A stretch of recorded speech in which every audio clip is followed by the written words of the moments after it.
उत्तराखंड के पूर्व PCC chief Ganesh Godiyal ने पीएम मोदी के मंगलसूत्र वाले बयान पर किया पलटवार। कहा, सोने के दाम को आम लोगों की पहुंच से दूर कर मंगलसूत्र के बारे में कर रहे टिप्पणी।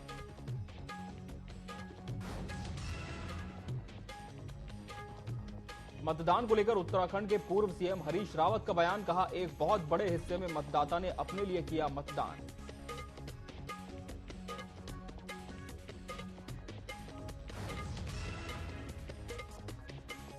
किच्छा विधायक तिलक राज बेहड़ ने उत्तराखंड सरकार पर लगाया आरोप। भाजपा नेताओं के साथ मिलकर प्रदेश भर में सीलिंग की जमीन को हड़पने का लगाया आरोप। आने वाले समय में आंदोलन करने की दी चेतावनी।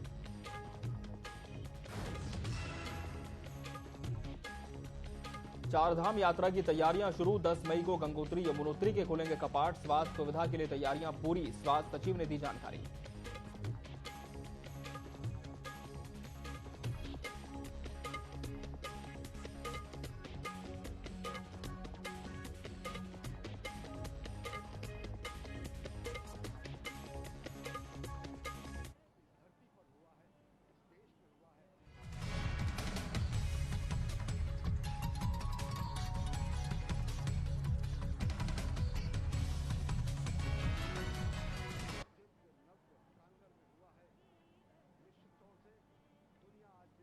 नमस्कार, बहुत स्वागत है आपका न्यूज अपडेट में। मैं हूं आपके साथ अमित शर्मा। सबसे पहले बात करेंगे देहरादून की, जहां कांग्रेस भवन में उत्तराखंड कांग्रेस के पूर्व प्रदेश अध्यक्ष और गढ़वाल लोकसभा सीट से कांग्रेस प्रत्याशी गणेश गोदियाल ने पीएम मोदी पर जमकर हमला बोला। प्रत्याशी गणेश गोदियाल ने पीएम मोदी के मंगलसूत्र वाले बयान पर पलटवार करते हुए कहा कि जिस सरकार ने सोने के दाम को आम लोगों की पहुंच से दूर पहुंचाया, वो मंगलसूत्र के बारे में टिप्पणी कर रहे हैं।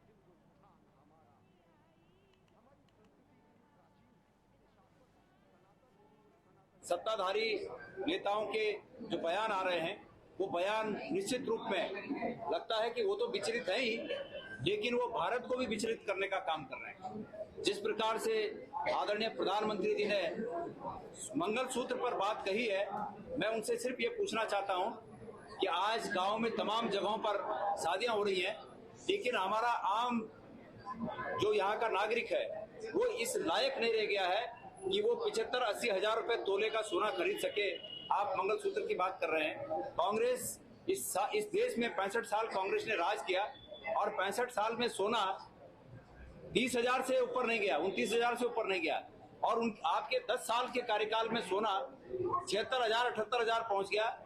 तो प्रधानमंत्री जी, आपसे जनता जानना चाहती है कि सोना जो मंगलसूत्र पर नजर आपकी थी या कांग्रेस की थी?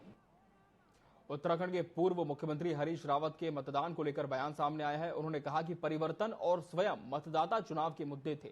एक बहुत बड़े हिस्से में मतदाता ने अपने लिए मतदान किया। उन्होंने आगे कहा कि मतदाता ने 2014 के बाद जितने चुनाव हुए उसमें पहली बार अपने बारे में सोच करके वोट डाला।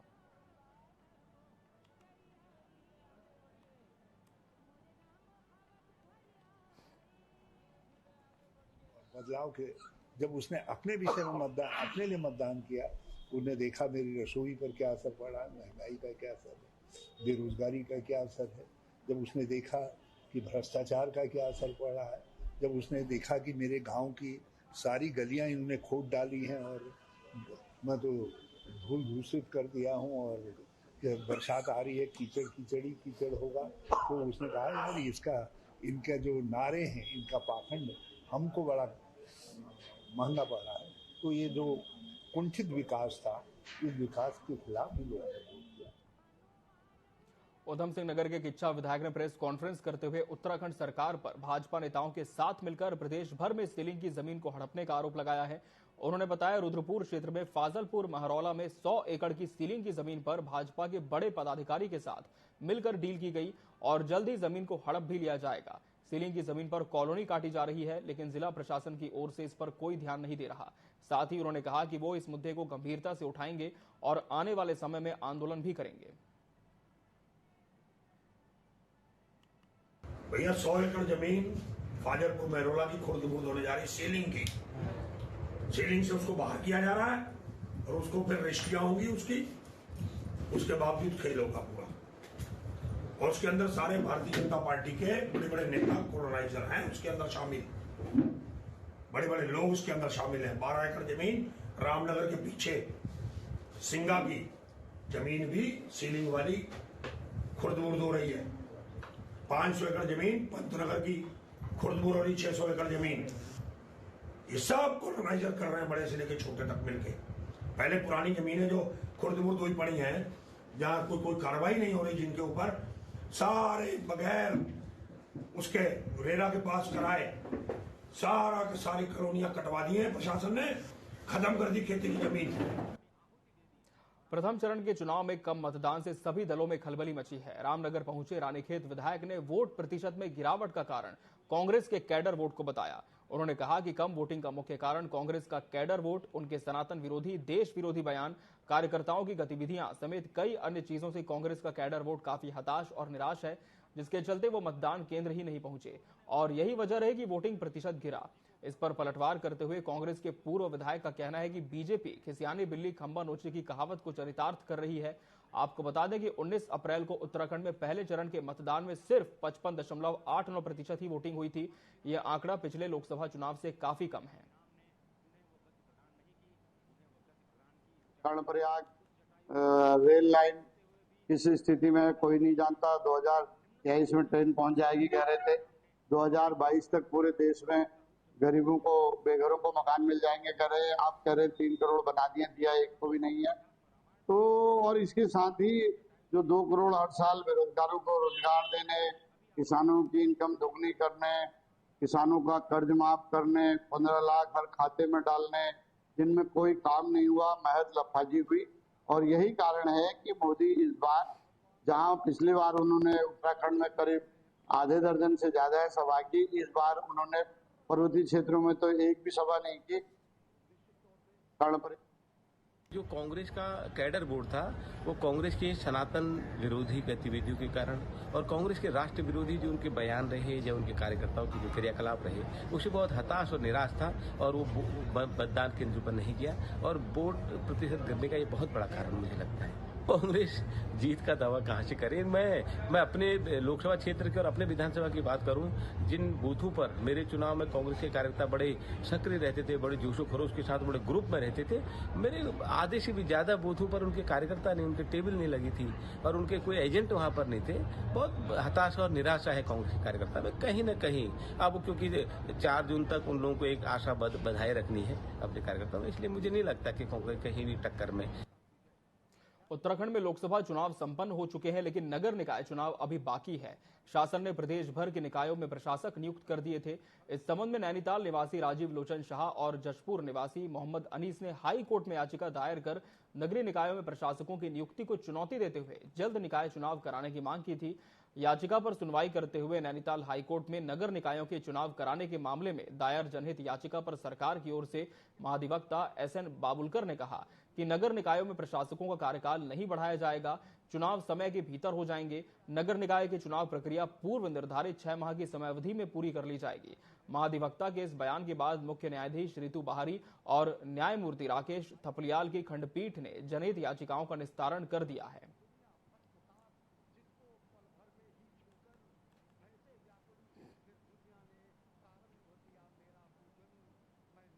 जैसे कि आपको मालूम है, मैंने एक PIL दाखिल की थी स्थानीय निकाय के चुनाव को समय से कराने के लिए। तो मैंने बोर्ड डिसॉल्व होने से पहले ये PIL दाखिल की थी। इसकी जो मुख्य सुनवाई है 9 जनवरी को हुई थी, जिसमें कोर्ट ने शहरी विकास सचिव को और महाधिवक्ता को पर्सनल तलब किया था। उन्होंने माननीय न्यायालय में अपना स्टेटमेंट रिकॉर्ड कराया था कि वो 2 जून से पहले जो 6 महीने का पीरियड हो रहा है प्रशासक की नियुक्ति का, उससे पहले इलेक्शन करा देंगे। उसी को लेकर ये फाइनल तारीख हुई है। महाधिवक्ता ने अभी भी जो है सरकार की तरफ से अपना पक्ष रखा है कि वो इस 6 महीने के अंदर जब से प्रशासक नियुक्त हुए हैं, यानी कि 2 जून से पहले इलेक्शन कराने की तैयारी में है। उसी के मद्देनजर माननीय उच्च न्यायालय ने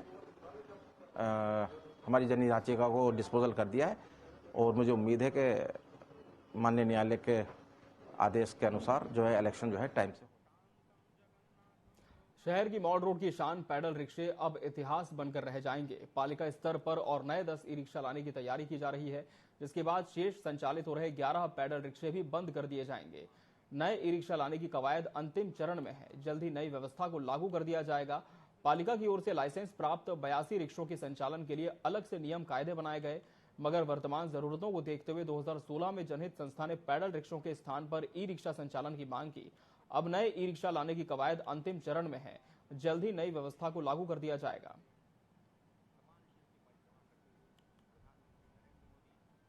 कहीं पे शायद प्रशासन अपने कोर्ट के ऑर्डर्स को लेकर भी मजबूर है। अगर इस तरह की व्यवस्था पालिका बनाने जा रहा है तो ये भी बहुत खूबसूरत व्यवस्था है। एक रिक्शा तल्लीताल, एक रिक्शा मल्लीताल, दो जगह अगर इन्हें सुंदर बना के और एक शोकेस में लगाया जाए, खड़ा करा जाए, तो वो भी कम से कम एक यादगार बनी रहेगी, अच्छा कदम रहेगा। लेकिन अगर 4 रिक्शे फिर भी चलते रहें तो बहुत आनंद का प्रतीत रहेगा हमेशा के लिए। हम तो ये चाहें।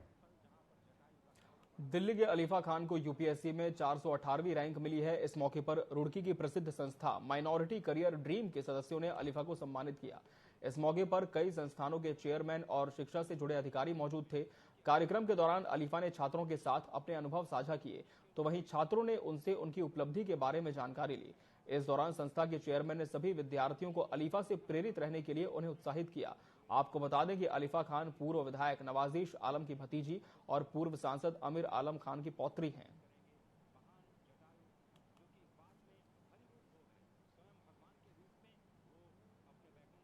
जनरेशन वैसे बहुत होशियार हो चुकी है, बहुत आगे बढ़ रही है। मैं उनको बस यही बोलूंगी कि आप जहां जो पहले अपना एम एक सेट कीजिए, जो आपका एम है उसके ऊपर बस चलते रहिए, लगे रहिए, मेहनत कीजिए, अपने ऊपर भरोसा रखिए और कभी हिम्मत मत हारिए। अगर आज आपका दिन नहीं है तो कल जरूर आएगा, तो हमेशा इस चीज को दिमाग में रख के मेहनत करते रहिए। फ्री कोचिंग का इंतजाम किया हुआ हमने, और जो माइनॉरिटीज़ के लिए और बैकवर्ड के लिए, एससीज़ के लिए जो स्कॉलरशिप्स आती हैं, उसका क्या तरीका है, कहाँ से फॉर्म भरा जाएगा, कैसे उसको किया है, वो हम करते हैं। गर्मियों का मौसम आते ही अल्मोड़ा के जंगल आग में धधकने लगे हैं। जिले में अब तक सैकड़ों हेक्टेयर जंगल आग की भेंट चढ़ गए। जंगल में आग के कारण बहुमूल्य वन संपदा को नुकसान होने के साथ ही जंगली जानवरों और ग्रामीणों को भी जान का खतरा बना हुआ है। डीएफओ दीपक सिंह का कहना है कि ग्रामीण अपने खेतों में आग लगा रहे हैं और तेज हवा के कारण ये आग जंगल की ओर तेजी से बढ़ रही है। उन्होंने काश्तकारों और ग्रामीणों से खेतों में आग नहीं लगाने की अपील की है।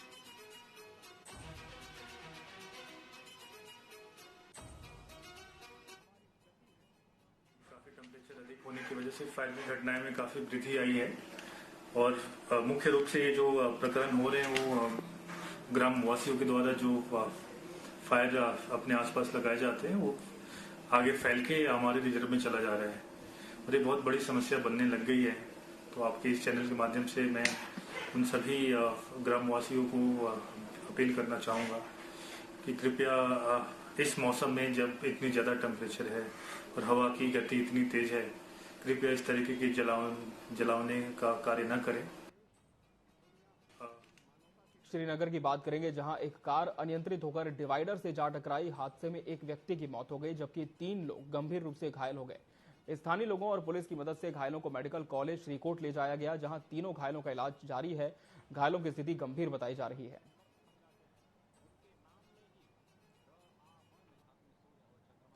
चमोली जिले से खबर है, जहां बद्रीनाथ में सोनला के पास स्थित भेल स्टोर में आग लगने का मामला सामने आया है।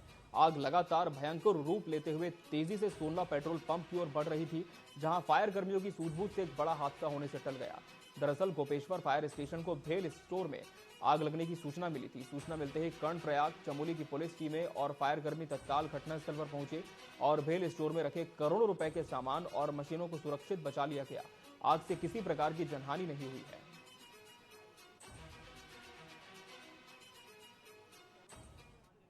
विकासनगर की बात करेंगे, जहां से गेहूं की फसल में आग लगने का मामला सामने आया है।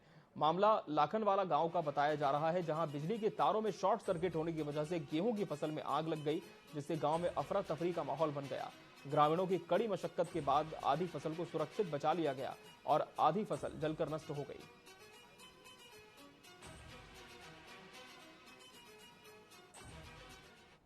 उत्तराखंड की प्रसिद्ध 4 धाम यात्रा की तैयारियां शुरू हो गई हैं। 10 मई को गंगोत्री, यमुनोत्री और केदारनाथ धाम के कपाट खुलने के साथ 4 धाम यात्रा की शुरुआत हो जाएगी।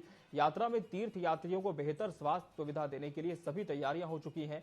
स्वास्थ्य सचिव डॉक्टर आर राजेश कुमार ने तैयारियों की जानकारी देते हुए बताया कि बद्री केदार में स्थित अस्पतालों के लिए उपकरणों की खरीदी, यात्रा मार्गों पर 50 स्क्रीनिंग प्वाइंट, यात्रा मार्गों पर हेल्थ एटीएम स्थापित होंगे।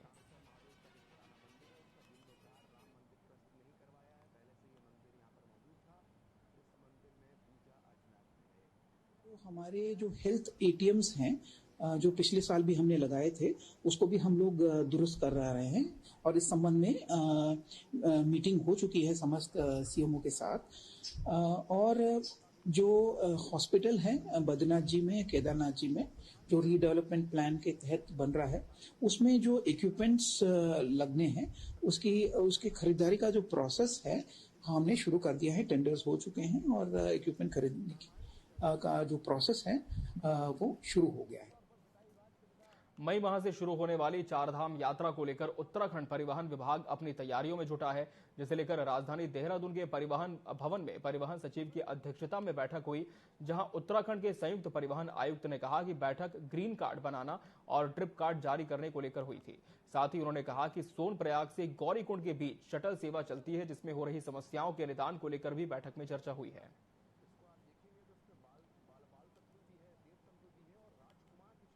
वर्ष यात्रा में हम लोग जो मुद्दे होते हैं हमारे सामने वही मुद्दे थे। ग्रीन कार्ड कैसे बनना है, ट्रिप कार्ड किस प्रकार से जारी करना है, जो गाड़ियां जाती हैं उनको चेक करने के लिए चेक पोस्टों पे जो रोकने में समय लगता है, उससे कभी कभी जाम की स्थिति उत्पन्न होती है, तो उससे कैसे निपटा जाए, कैसे ऑटोमेशन और अच्छा कर दिया जाए कि गाड़ी चलती जाए और हम लोग उनको चेक कर लें अपने लैपटॉप के माध्यम से या कंप्यूटर के माध्यम से कि हाँ इसके कागज़ सही हैं, इसमें ट्रिप कार्ड जारी हुआ है, ग्रीन कार्ड बना हुआ है, सब कुछ दुरुस्त है, तो उनको रोकने की ज़रूरत न पड़े। इस तरह के मुद्दे थे। एक आध मुद्दे ये भी थे कि सोनप्रयाग से गौरीकुंड के बीच में एक शटल सेवा चलती है, उसमें कुछ समस्याएं पिछले वर्षों में रही हैं, तो उनकी समस्याओं के निदान के बारे में भी। बीआरओ के 65 आरसी ग्रेफ के अधिकारियों और कर्मचारियों ने कोटी से जुलीकांग की 16 किलोमीटर सड़क से बर्फ हटाकर सड़क को मंगलवार शाम को वाहनों की आवाजाही के लिए खोल दिया। आपको बता दें, गुंजी से कोटी की 20 किलोमीटर की सड़क से बर्फ एक महीने पहले ही हटाकर वाहनों की आवाजाही के लिए खोल दी गई थी। धारचूला के एसडीएम मंजीत सिंह ने कहा कि व्यास घाटी में कैलाश और ओम पर्वत तक की सड़क खुल जाने के कारण 2 मई से इनर लाइन परमिट जारी किया जाएगा।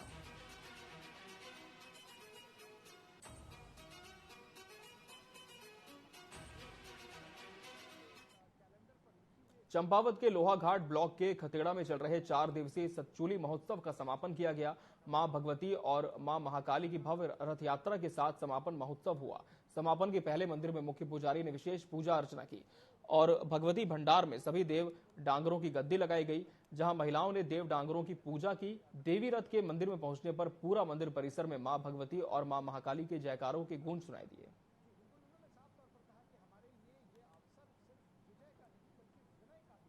हमारा 4 दिवसीय सतचूली महोत्सव का आज समापन हुआ।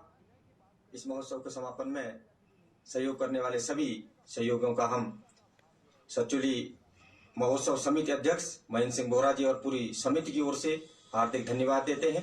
बहुत ही भव्य और दिव्य विहंगम देवी रथ यात्रा यहाँ पर संपन्न हुई।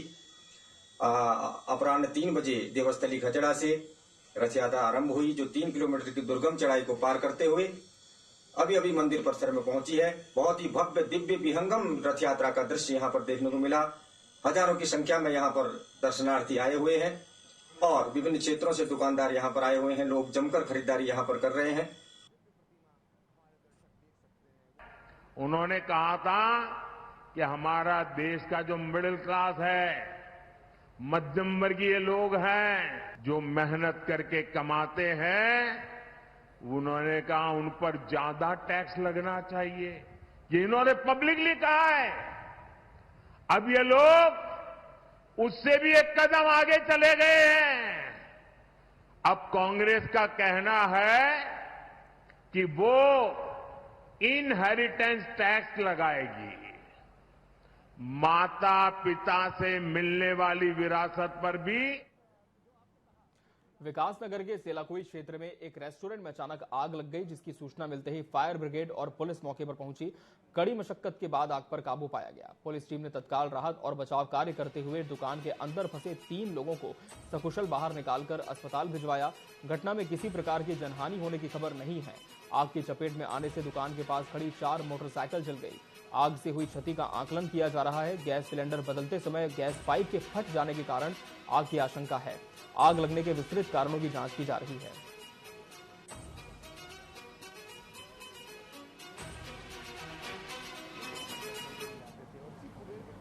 मंगलवार की देर रात नैनीताल रोड स्थित एक पॉश कॉलोनी में किच्छा व्यापार मंडल के पदाधिकारी को उसकी ही पत्नी ने प्रेमिका के साथ रंगे हाथों पकड़ लिया और जमकर पिटाई कर दी, जिससे मौके पर काफी हंगामा हो गया।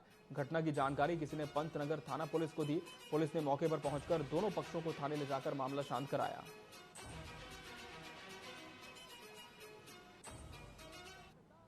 मिली थी, महिला द्वारा सूचना इसमें दी गई थी, तो उस पर पुलिस गई थी मौके पे और उस घटनाक्रम के बाद उन महिला ने एक हमें एप्लीकेशन दी है और उस एप्लीकेशन पे हम लोग कार्रवाई कर रहे हैं और बेसिकली इसमें फैमिली मैटर प्रथम दृष्टया इसमें लग रहा है। बाकी जो जांच में फैक्ट्स आएंगे उसके हिसाब से इसमें अग्रिम कार्रवाई की। रुद्रपुर से खबर है, जहां के ट्रांजिट कैंप थाना क्षेत्र की कृष्णा कॉलोनी में एक युवती ने फांसी लगाकर खुदकुशी कर ली। युवती ने आत्महत्या से पहले एक वीडियो बनाया जिसमें युवती ने खुद को मौत का जिम्मेदार बताया है। घटना की सूचना मिलते ही पुलिस मौके पर पहुंची, शव को कब्जे में लेकर उसे पोस्टमार्टम के लिए भेज दिया। मामले को लेकर एसपी सिटी मनोज कत्याल ने बताया कि वीडियो के आधार पर जांच की जा रही है और मृतका के परिजनों की तहरीर आगे की कार्रवाई की जाएगी।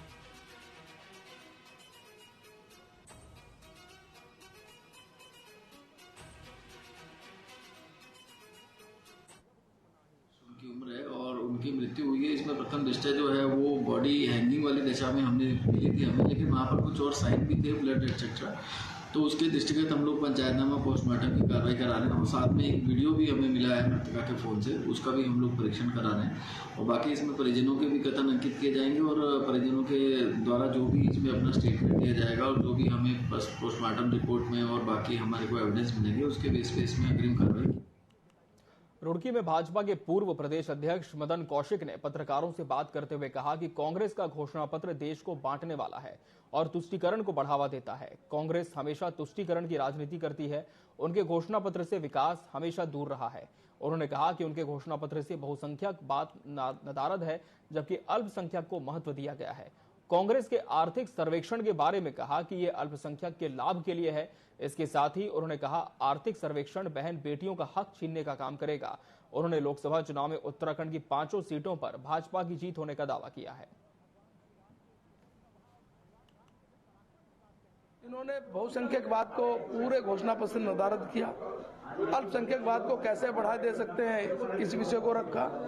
इन्होंने घोषणा पत्र में आर्थिक सर्वेक्षण की बात की, उस आर्थिक सर्वेक्षण के रूप में आपने कहा कि हम घर गिनवाएंगे। 60 के दशक में भी कानून बनाया था, इतना पैसा % आप जमा करना पड़ेगा। यानी ये जो घोषणा पत्र है ये बहुसंख्यकवाद को और अल्पसंख्यकवाद इस रूप में डिवाइड करता है।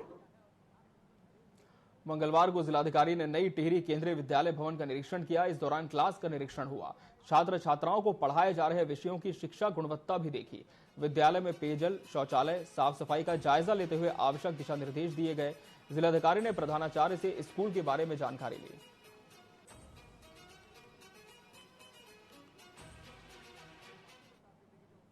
उत्तराखंड के प्रसिद्ध इतिहासकार डॉक्टर यशवंत सिंह कठोच को पद्मश्री पुरस्कार से नवाजा गया है। राष्ट्रपति द्रौपदी मुर्मू ने उन्हें पुरस्कार से सम्मानित किया। डॉक्टर कठोच ने 33 सालों तक शिक्षक के रूप में सेवाएं दी हैं। इसके साथ ही वो इतिहास और पुरातत्व के क्षेत्र में लंबे समय से योगदान दे रहे हैं। डॉक्टर कठोच पौड़ी जनपद के एकेश्वर विकासखंड स्थित गांव के मूल निवासी हैं। उन्होंने 1974 में आगरा विश्वविद्यालय से प्राचीन भारतीय इतिहास, संस्कृति तथा पुरातत्व विषय में विश्वविद्यालय में प्रथम स्थान प्राप्त किया। साल 1978 में हेमवती नंदन बहुगुणा गढ़वाल विश्वविद्यालय के गढ़वाल हिमालय के पुरातत्व पर शोध ग्रंथ प्रस्तुत किया और विश्वविद्यालय ने उन्हें डिफिल की उपाधि से नवाजा। और इसी के साथ न्यूज अपडेट में फिलहाल इतना ही। मुझे दीजिए इजाजत। नमस्कार।